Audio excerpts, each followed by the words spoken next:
Hello everyone, this is Robert Solomon coming to you from South Studio One with the Smart Start podcast, designed for inspiring entrepreneurs who want simple yet effective methods to grow their online lifestyle business. And if you happen to be new to this podcast and want to stay up to date, head over to robertgsolomon.com and sign up for the private email list to receive future updates. So what's going on, everybody? This week so far, we've had in the Smart Start series, 7 parts, we discussed the importance of headlines for emails, posts, or sales letters. And in part 2, we talked about the sales letter from a point of standard mail and also digital emails on the internet.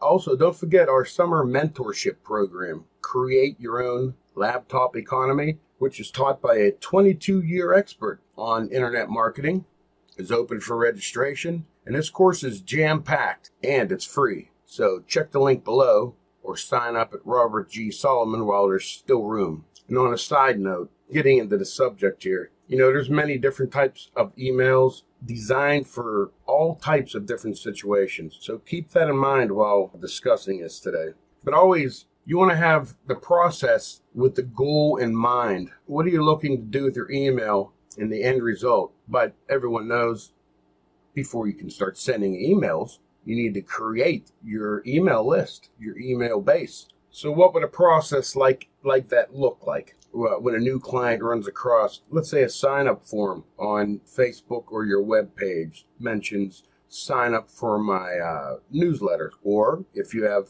a social media account, Twitter, Facebook is a real good example for having learn more or click the button that says sign up, just some examples. But it all depends on the structure and information leading, again, to the goal of that particular sign up form.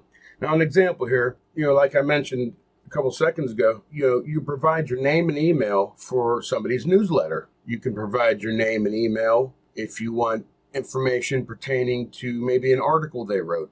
Or at the end of an article that you're writing or a post, you can write something like, if you like this blog post and would like to receive updates related to this topic, then provide your name, email, and sometimes a phone number. Again, like I said, it depends on what your goal is, and because you got to be careful. Sometimes just an email is good enough to get the individuals on your list per se. Later on in your follow-ups and while you engage with your new client or subscriber, you can ask for other personal information for business use. Of course, you always want to keep your subscribers' information protected. Don't share it. Don't sell it. That's a good way to lose trust in your followers. So moving on here, you want to keep it simple, right? Here, good example.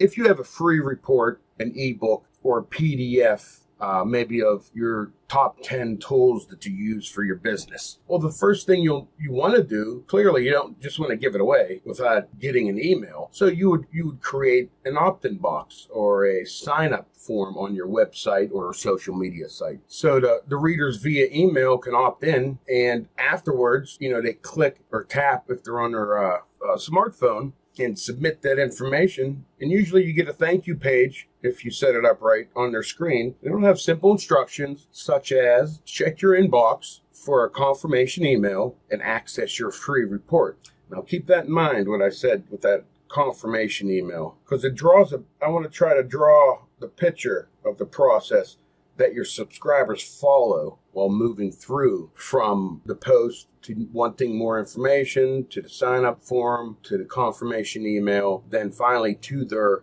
PDF, ebook, or some type of training that you might be providing. You think each step as a box and they're connected. What happens next? Don't get stressed about all this. But I have a resource page with the different tools I use in more detail and some visuals for you to check out.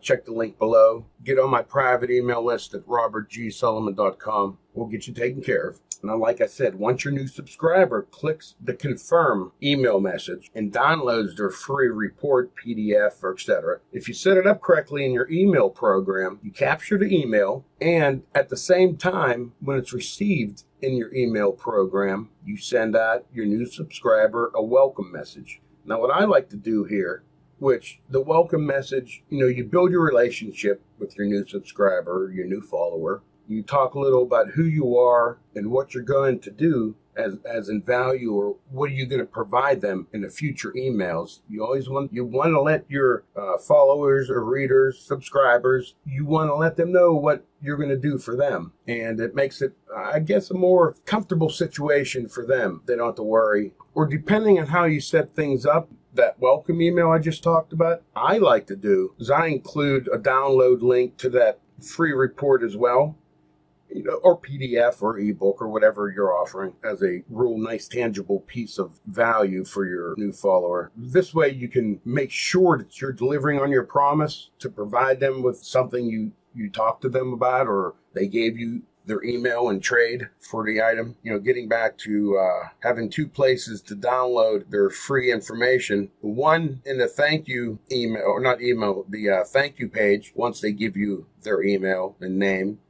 And again, in the first welcome email. That way you make sure you deliver as promised. And because of technology, sometimes emails end up in spam boxes or junk boxes. Just depends on the email programs you're using. So what's next? So you delivered the free report and introduced yourself to your new subscriber. Usually what takes place, again, if you set everything up over the next 7 days, or 7 weeks, depending on the frequency you set up in your email program. But don't worry, if you want to, we'll get to that in a minute. You can use 7 follow-up emails that continues to deliver content related to the original content they were interested in. And again, 7 days, 7 weeks, every day. That's something you have to learn, but that's a teachable process. We can get you up to speed on all that. And again, it depends on your audience and what your goal is. Now, this is where, again, you start to build your relationship. And, by writing short, incomplete stories, experiences you might have had related to how that information that they now have, how that helped you solve an issue or a problem, and how it could work for them in the same fashion. If you want to learn more about email programs, or the one that I use to effectively provide value to my email list, again, go to robertgsullivan.com, get on my private email list. We'll let you check out that resources page for this 7-part skilled mentoring series. And also sign up for the summer laptop economy mentorship program. A 22-year veteran in this